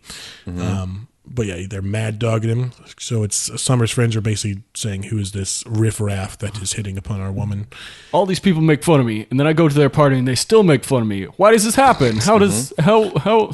Maybe they'll not like me if I wave guns around and be meaner to them. I was just trying to smash But their also, liquor bottles. was he actually trying to hit on Summer with those lines? Like he's being very forward. He's being very When he was talking "Sup, girl?" when he was talking to Ryan earlier in the episode, Summer walks in and he goes, "But the girls make it worthwhile." He was there for Summer. He's to get with Summer. That's true. The only way he's able to make deal with his life of serving at the Crab Shack. That's true. The only reason he can see why it's worth it to serve these rich snobs is because at least he can be with the girls. But when the girls deny him, he goes off his hinges. Yeah, I guess I get that. He probably does actually want to fuck Summer, but I was like, did he think that would work? Being aggressive, being kind of like objectifying, just being very. I just thought it was more like, she's not going to fuck me, definitely, so I'm just going to be kind of like angrily hit on her. I got that, like, what did you expect to happen? Her just be like, oh, yes, aggressively hit on me in an objectifying nature. Yes, Girls I like dick. Give me dick. I Robot don't know. Summer. Seems like Luke could probably do that with most of those girls and it'd work out fine for him. Well, he's captain of the water polo team. Did Donnie know that Seth was into Summer? Seth is super into Summer. We make jokes all the time that he is obsessed with Summer. So Donnie has to know. He might not have brought it up to Donnie, so. He was mad dogging Seth. Oh, yeah. You can't be upset if someone mad dogs you when you're mad dogging others. So yeah, so his reaction to being rejected is to basically show Seth the gun that he has brought along with me, as in the waistband of his pants, And then get super drunk. How much can I drink? That's what Donnie's response is. That seems like a hell of a escalation, though, right? To go from I'm kind of angry at this situation to these guys are mad dogging me to I brought this gun. I'm gonna see what fucking happens with this gun I brought. That seems like a crazy. Like, did you see that coming from Donnie? Like, did that surprise the shit out of you? The gun shocked the shit out of me. Yes. I wasn't expecting this to be a gun show. I was expecting. I wore short sleeves today because we haven't seen any guns in any of the scenes up until now. Because he was kind of, it was cool up until that point. He was a very sort of fleshed out, realistic character, sort of like maybe a potential, like as Ryan is the older brother to Seth, you know, he was kind of functioning as the older brother to Rai. Yeah. Mm-hmm. I'm gonna call him Rai. I think that's fair. Yeah, but that's when I worried about the writing there. I was like, okay, from then he's kind of a tough dude. He has an ironic kind of stance on the OC, but he kind of works here. But I thought that's when it went into like, oh, of course, this poor guy from the bad part of town must heighten the situation to such extreme violent extents. He must own a gun. Right. He must just want to fuck with these rich kids. I thought that got a little bit. I went a bit overboard in my opinion. And I guess, I mean, we're probably getting caricatures of rich people this entire show, but it definitely felt like we were saying that all of the people from the lower class neighborhoods are criminals and hyper violent. That's all we've seen so far is two guys that are robbing a house, right? Mm-hmm. With Ryan and his brother. And then we've got the mother that leaves Ryan twice and is an alcoholic, then an abusive father. Then we've got this other guy from the poor part of town that owns guns and wants to fuck up these rich kids, and then also his friends who want to fuck up the party. We've seen no people that are not rich that are good people at all. But Donnie wasn't going to actually shoot him. That's what he says afterwards, but he also brought a gun to a party. He brought a gun, but he just brought a gun to intimidate the dude who intimidates him at work. He's at work, this guy's like making fun of him, and he can't do anything, because if he does something, he's going to be fired. If you bring a gun into a situation, you're escalating that situation. Yeah, but he was just doing it to try and feel good. I don't think he was actually going to try and shoot anyone there, because then he'd be in jail. It's certainly not as bad as a plan to murder someone, but if you're the type of... I still thought that was just a real bad move. Are you arguing that possibly Donnie is the star of this show? Not that I'm not saying we should have a Donnie watch. I'm just saying that maybe we should. I don't have think a Donnie his intentions were so evil. And I would argue the intention, just bringing the gun there on its own, is a bad enough intention in my opinion, personally. Mm-hmm. Like just having that dangerous weapon around people. Donnie comes back. He could have come without it loaded. I mean, do you have to load it? Donnie has his Second Amendment rights. Please stop trying to take them away from him. I mean, will his explanation hold up in court now that Luke is shot? That I mean, wasn't planning on shooting him. He's going to jail. Hopefully, they don't find a way to blame it on Ryan. Like, that's my question. Ryan was touching the person who was holding the gun, so Ryan shot Luke. Yeah, that's my question. So Ryan gets there, all right, and Seth has called for Ryan to help. He arrives without knowing that there's a gun involved. Sees Donnie pulls that gun on Luke because Luke is confronting him over fucking up Holly's house, right? And so Ryan tackles Donnie and the gun goes off, and Donnie's reaction to that is, "What's wrong with you? I was just messing around," right? Mm-hmm. I mean, he seems definitely like upset that Ryan escalated in his opinion. Like, dude, he's with Russell's explanation here. He's like, I was just kind of fucking around with these kids, just trying to scare them a little bit, whatever. Did Ryan escalate? Did he make things worse by being there? Like, should he not have tackled him? Is this Ryan being impulsive, fucking shit up more again? I think there to sort of settle the scene, that's fine. I think if you have someone who is pointing a gun at someone with their finger on the trigger, I don't think that's a smart call to try and tackle that person. That I think that is acting impulsively, and in a lot of ways, he's partly responsible for Luke getting shot. That's what I think. But I mean, certainly Donnie thinks that. But to be fair, he was trying to protect Luke, which is, makes you like Ryan. No matter how mean Luke is to him, he's still trying to get Donnie out of the situation. But do you think that this now helps him out in Luke's and other people's eyes? Oh, he helped out Luke, or is it more like, hey, they saw Ryan have a high five with Donnie when he got there, so did you bring this guy into our community? Mm-hmm. Do you think it's more of the former or the latter? They're going to put the two together, and they're only going to see Ryan shot Luke, and now Luke won't be able to captain the water polo team this year because of his gunshot wound. Got it. It's like the QB1 in Friday Night Lights again. It's exactly like Jason Street, except I hate Jason Street and love Luke. All hail the one true savior. Whatever Luke's last name is. Why is Jason Street so unlikable? This isn't the Friday Nights podcast. But that's the guy who do broke everything his neck. right for the most part with that character. I mean, that's a thing for the writers out there. If one of your protagonists seems to make decisions that don't make sense, that act counterpoint to what you expect him to do too much, then I think it starts really fucking with your sympathy towards that character. Mm-hmm. He did act really well. Like, he played the paralyzed character like super well. He never walked, even though he was supposed to be paralyzed, and I thought that was a good choice. It would have been awkward. It's his famous improv move, not to walk. He's an improver, and the first episode he improved being paralyzed. Now he had to stick with that for the rest of the show. Kept sitting there going, yes, and then sitting. And then, knowing that. So, what happens after that? We go to the hospital. Okay, so the hospital's got Luke. Luke is injured, and Ryan calls Marissa to get him down there to the hospital to deal with them or You're be going to there want to for get a him. look at this. And I thought he was calling Sandy and Kirsten for some reason. I wasn't paying enough attention. I didn't do it. Please don't blame me. So then we get to the Sandy and Kirsten. But I'm going to group these all together. Talk about so Sandy and Jimmy, Kirsten and Julie have had their weekends. Julie and Kirsten have been at the spa dealing with the Noopsies. Sandy and Jimmy have been dealing with his legal problems and bonding. They're both having their spousal vacations, vacations from their spouses. Essentially, Julie is trying to save her reputation with the Noopsies, and Kirsten is doing her best to kind of help her, but mainly just help out Jimmy's reputation. Sandy has made Jimmy realize that he has to liquidate to stay out of jail, and Julie has gotten jealous over Kirsten's relationship with Jimmy. That's where they're at the end there. Kirsten is perfect, and everyone wants to be Kirsten, pretty much. Julie, when she was 8 years old, she looked in the limo and saw Kirsten's life and wanted it. When Jimmy met Kirsten at 16, it changed his life forever, and now that's how he wants to be. Is that first time he met Sandy Kirsten. at 22 met Kirsten. She changed his life is the forever. god of the OC. She's got the perfect job where she can run everything, and she gets whatever she wants. Which is interesting to me because I'm sure she's great, but nothing about her so far, other than her being rich, nothing about her has screamed like, oh, this must be the greatest person that changes everyone's lives. I mean, for Julie, it doesn't matter. It's anyone in a limo, right? But it's like everyone reveres her so much. She seems very kind of cold and very kind of doesn't make a lot of jokes. She doesn't have a lot of personality to me. She seems very holier than thou a lot of times. I just don't understand why people love her so much. This counter offer is so huge. I got to take care of this right now. Man, so I hadn't even thought about that until just now, where Julie talks about looking into the limo. Which you can't look through tinted glass.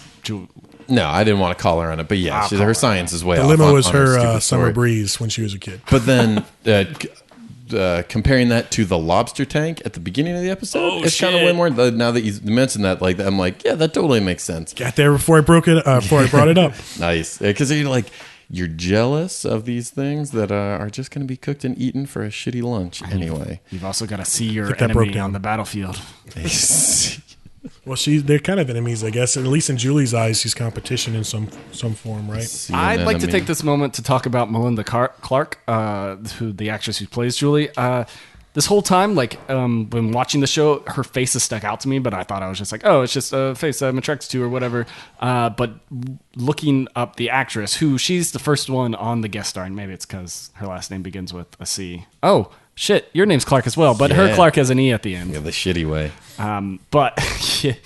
But learned that she was on an episode of Firefly, the Heart of Gold episode, where she is romantically entangled with Mal, and she plays an amazing character on that, and that now is influencing how I view Julie, which helps because in this episode she becomes a bit more likable as she makes the correct choice at the end. But that was just a crazy connection for me. Yeah, I've seen a bit of a similar thread through a lot of her casting. It's very much a powerful woman, very much what some might call a dragon lady aspect, and that very kind of browbeating, very usually somewhat of a villain in some ways, though not so much in Firefly. Usually a kind of hypersexuality to her in some way, form or fashion as well. Yeah. I just know that kind of through line as a typecast for her. And just Return of the Living Dead 3. That blows my mind that I grew up watching that, and this punk rock girl becomes a zombie and then puts razor blades in her skin, and that's totally Julie Cooper. So, yep, super crazy that She must have been pretty young when she did that. So similar to Ben McKenzie's path in life, young Julie Cooper was killed as she was a punk rock in Riverside. Yes. And then she put blades in her skin to fight bad guys. Go on. Went into space where she became the head of a brothel. Yes. And helped out her whores. Let's just say that. They used the term whore. Helped out her whores. And then finally came Poor back helper. down to Earth on the OC to marry and get knocked up by Jimmy Cooper. She worked at a bordello in Las Vegas so she could be on CSI for a couple episodes, and then went to Newport Beach. Gotcha. Where she got younger. And again, she was on Entourage as well. Oh, yep. And that's You said again from a conversation we had off there. Now that the illusion has been ruined, we have talked about all of this before. Melinda- We did not save it for the pod. Yeah, Melinda Clark actually played herself on Entourage as the actress she was dating. Explain the relationship between Melinda Clark playing herself and E's dad's. Well, wife. Melinda Clark played either the girlfriend or the wife of the father of the character E's girlfriend. Perfect. in Entourage, and she played like kind of an actress that was a little bit had not worked in a little bit, I think, and she was trying to get back in the acting game or something. But she's really there But as she's Melinda Clark. Yeah, played Melinda Clark. That's genius. That's what it says on the IMDb page. Married to Malcolm McDowell. Yeah, Malcolm McDowell, Oh. Clockwork Orange guy. Yeah. I was going to say both Kirsten and Sandy did a great job fixing Julie and Jimmy's lives, and they taught them what they That's should true. do, and they both did it, and it's going to work out great for them. They fixed them nicely. And I think it was interesting that Kirsten taught Julie about compassion, and Sandy taught Jimmy about like integrity. It was kind of the two things that they were their specialties there. I think that's kind of Sandy's thing, right? When they get back from their spas and when the boys are back from their guy time, that's where we get the ultimatum kind of that Jimmy gives Julie, where he says, "You make It the choice." wasn't an ultimatum. It was just a choice. Like the ultimatum was like, you either do this or this is going to happen. But he was That's more true. saying just like, Ultimatum's choose which probably the one. wrong I'm word. good either way. Whichever one makes you happy. But he basically it's up to her to make the decision. What's going forward is Which is all good to her put the now. responsibility on her, so he can continue to not accept any responsibility. For Exactly. That's what my question was: is that a shitty move? And the question he gave her was basically, should I go to prison for 8 years or so for this discretion, stealing people's money, and you guys get to keep the house? You guys being Julie and the kids, and keep living your life the way it is, or do we liquidate? Do we get me out of jail? Do we start over as a poor family? And I think I heard you say just recently that she made the right choice. Is that what you're referencing? That Yeah, she made the correct choice. Because I didn't get a sense that she made any choice. I didn't get Like, a choice. I thought it was like I, a cliffhanger. I didn't like know that, she made a that we choice don't either. know her choice. No, But she you're thinking- said no. She wants the family. Oh, I didn't remember I that. thought Because because Kirsten told her to do that, so she's going to do Oh, that. yeah, okay. I would say that's probably what she's going to do as well, based on the scene with Kirsten. That's the point of that scene, right? Yeah. But I don't know if we actually heard her say it. Oh, got it. Yeah, because I wrote it down as that was a cliffhanger. That like, which one's it going to be? But I why just else assumed have- Kirsten wouldn't be so dumb to choose the wrong option and save herself and continue to be rich because of that. Oh, but you got to wonder what Julie's more interested in, right? I said Kirsten when I meant Julie. It's, Yeah. What is she more interested in? Is she more interested? I tried to Yeah. correct it without calling you on it. It's like, just make sure I said Julie again. I wanted to call it on it so that we didn't get too many tweets at OC Men Podcast. Yeah, all those thousands of tweets we've been getting for corrections. I mean, we appreciate it. We love our millions of fans. we only around have the so world. much time to talk to everyone. That's true. So Julie's going to jail. Yeah, Melinda right? Clark Yeah. needs to stop tweeting Yeah. this. Is what I'm saying. Julie shot Luke, and now she's going to have to pay for her sins. Yes. That's what happened. Next time on Firefly. That's not Firefly. That's True Blood. Was that True Blood? Yeah. Firefly. Okay, so that's kind of the ending point for Jimmy and Julie. Sandy and Kirsten going to have some good sex while the kids are out. This I is how can't believe there's ends. beer in the house. Who brought beer in this house? I don't Beer remember in the beer? house? I remember beer. That felt so like I remember. Oh, beer! Can you imagine? It was like we're slumming it with the beer. I thought that was really I wish weird. it hadn't been a twist top. It'd just be like, my hand. Shut the fuck up, Kate. You drink every single goddamn day. Every scene you're in, you have a drink, and beer She surprises has no you. problem with the beer. No, she's yeah. Yeah. How's the hospital? And basically, yeah, Marissa comes in.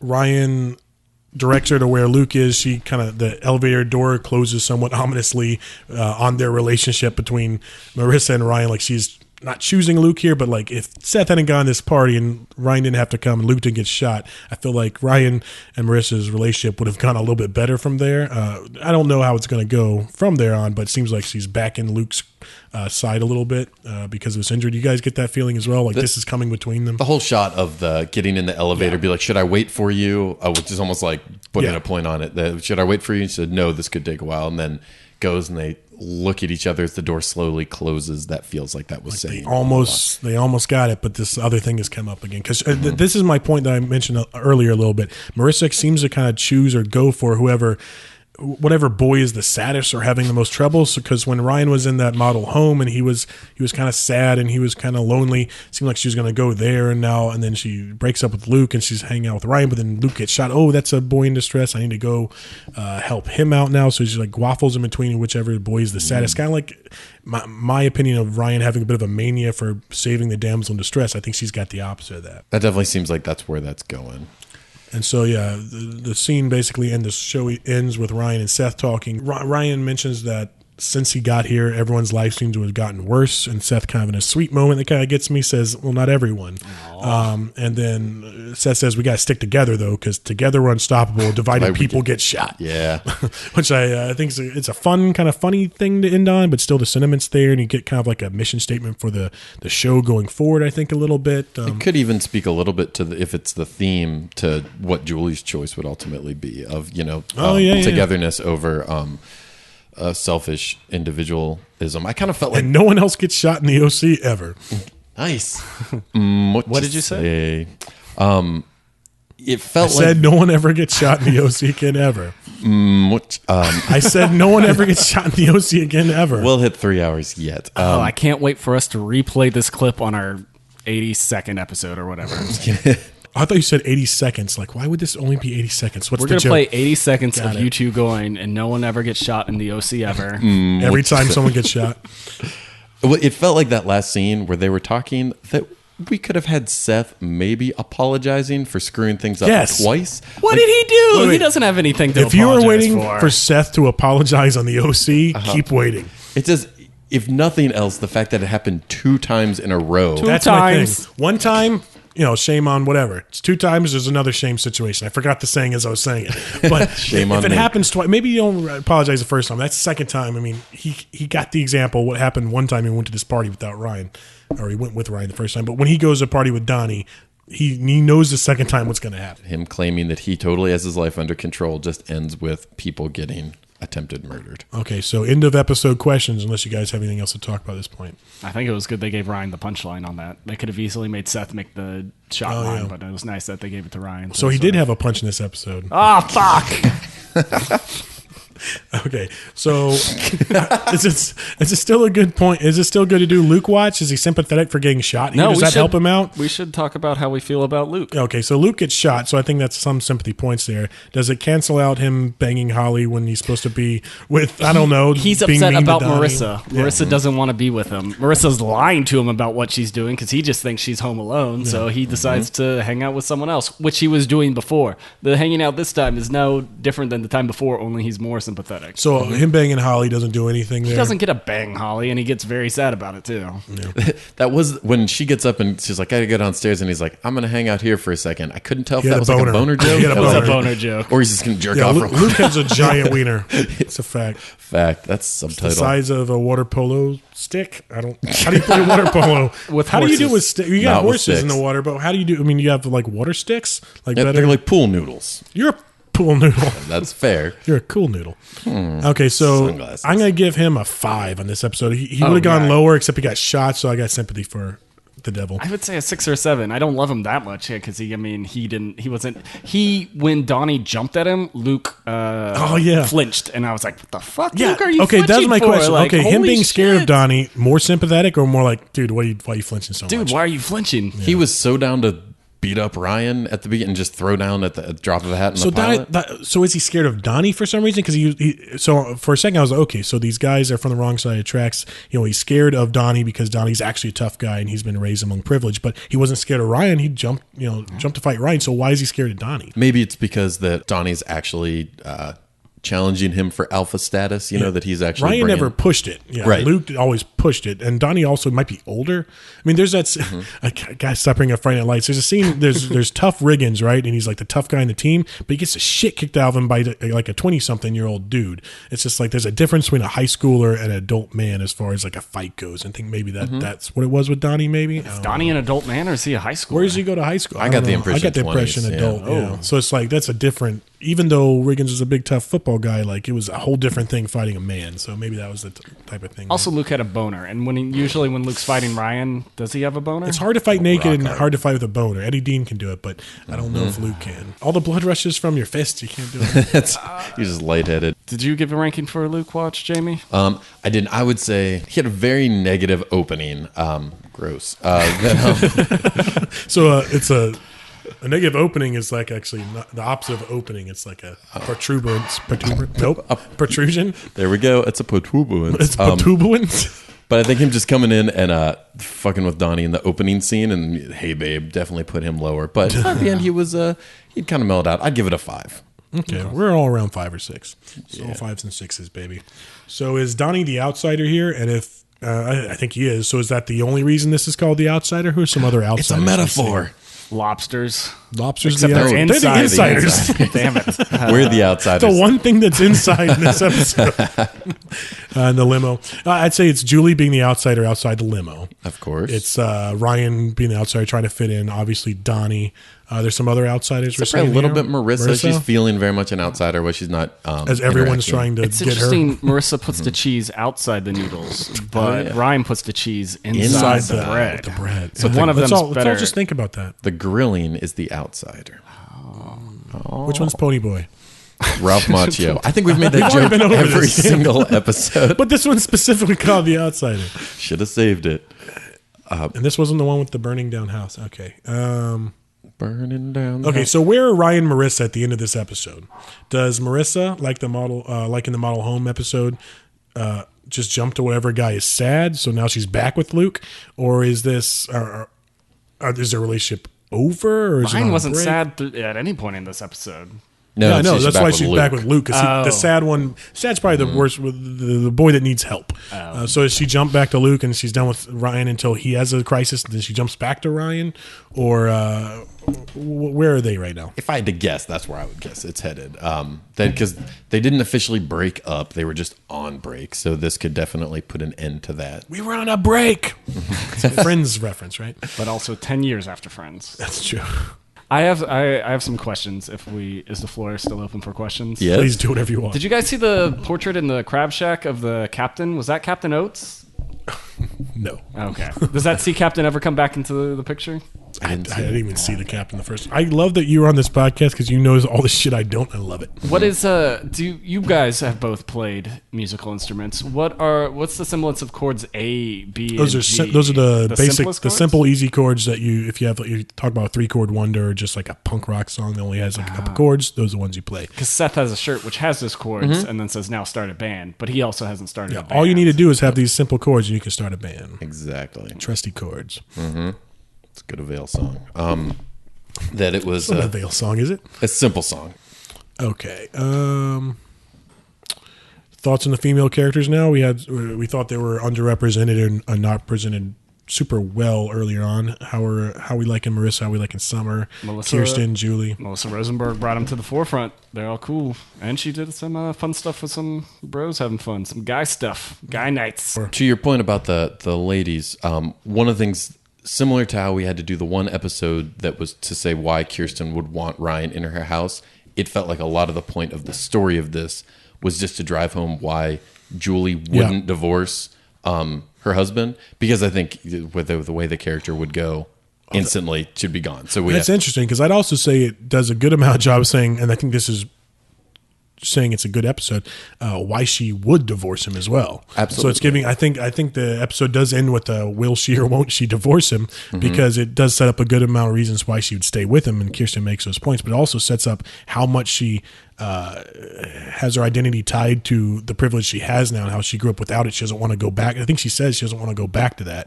and so that's for that choice to be that she gets to stay in the house with her family and Jimmy goes to jail. So it sets up both of them, which I think is good for the episodes following. I could buy her making either choice personally. What do you guys think? Could you buy her making any choice? If you had to put the money on the table, what choice is she going to make? The one where she gets to move away from Kirsten. That'd probably be a healthy choice in any case. Yeah. No matter what happens, she should probably move from next door to Kirsten. The amount of resentment there and jealousy is not great. Yeah, no, and I think Envy, I guess, not jealousy. I think if I had to guess, it would be that they would Avarice. stay together. But I could definitely see, as you said, it going either way. Cool.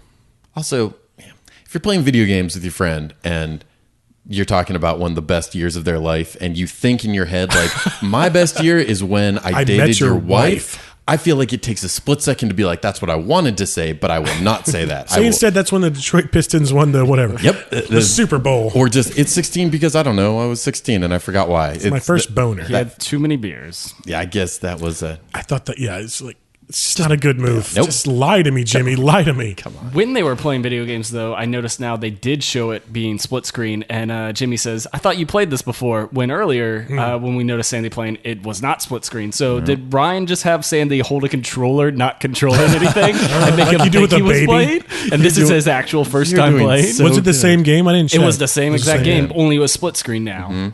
I love that idea. She's like, Sandy, you're doing so good. Oh, you're so good. Look at all these points you got. Such a good boy. If you're still listening to us and to the 5th episode and you want to know more about us, you can find us on Facebook and Twitter at OC Men Podcast. And that's where you'll get all the latest info and follow along with what we're doing and what's going on. Follow along. Follow along. Is there some certain way to write OC Men Podcast, or is it just all one word like that? It's all one word like that. I felt like that was the easiest, and thankfully Definitely. it wasn't taken by any other OC Men podcast, like about the Oklahoma College men's team of basketball. Yeah. Okay. So no, you can find us on iTunes. You can find us on all sorts of fun podcasts. You can find me in the club and on Grindr. What you say? You can find me specifically at WrestleMania SC on Twitter. And I'm Jamie Clark. Yeah, on Twitter. Yeah. And I'm JT, and I like the OC a lot. And we R Will. the see O. P. Yeah. Uncanny. OC. See. Man. We'll see ya later. That's what we do at the beginning. We say OC later. 'Cause it makes sense. Everybody make up.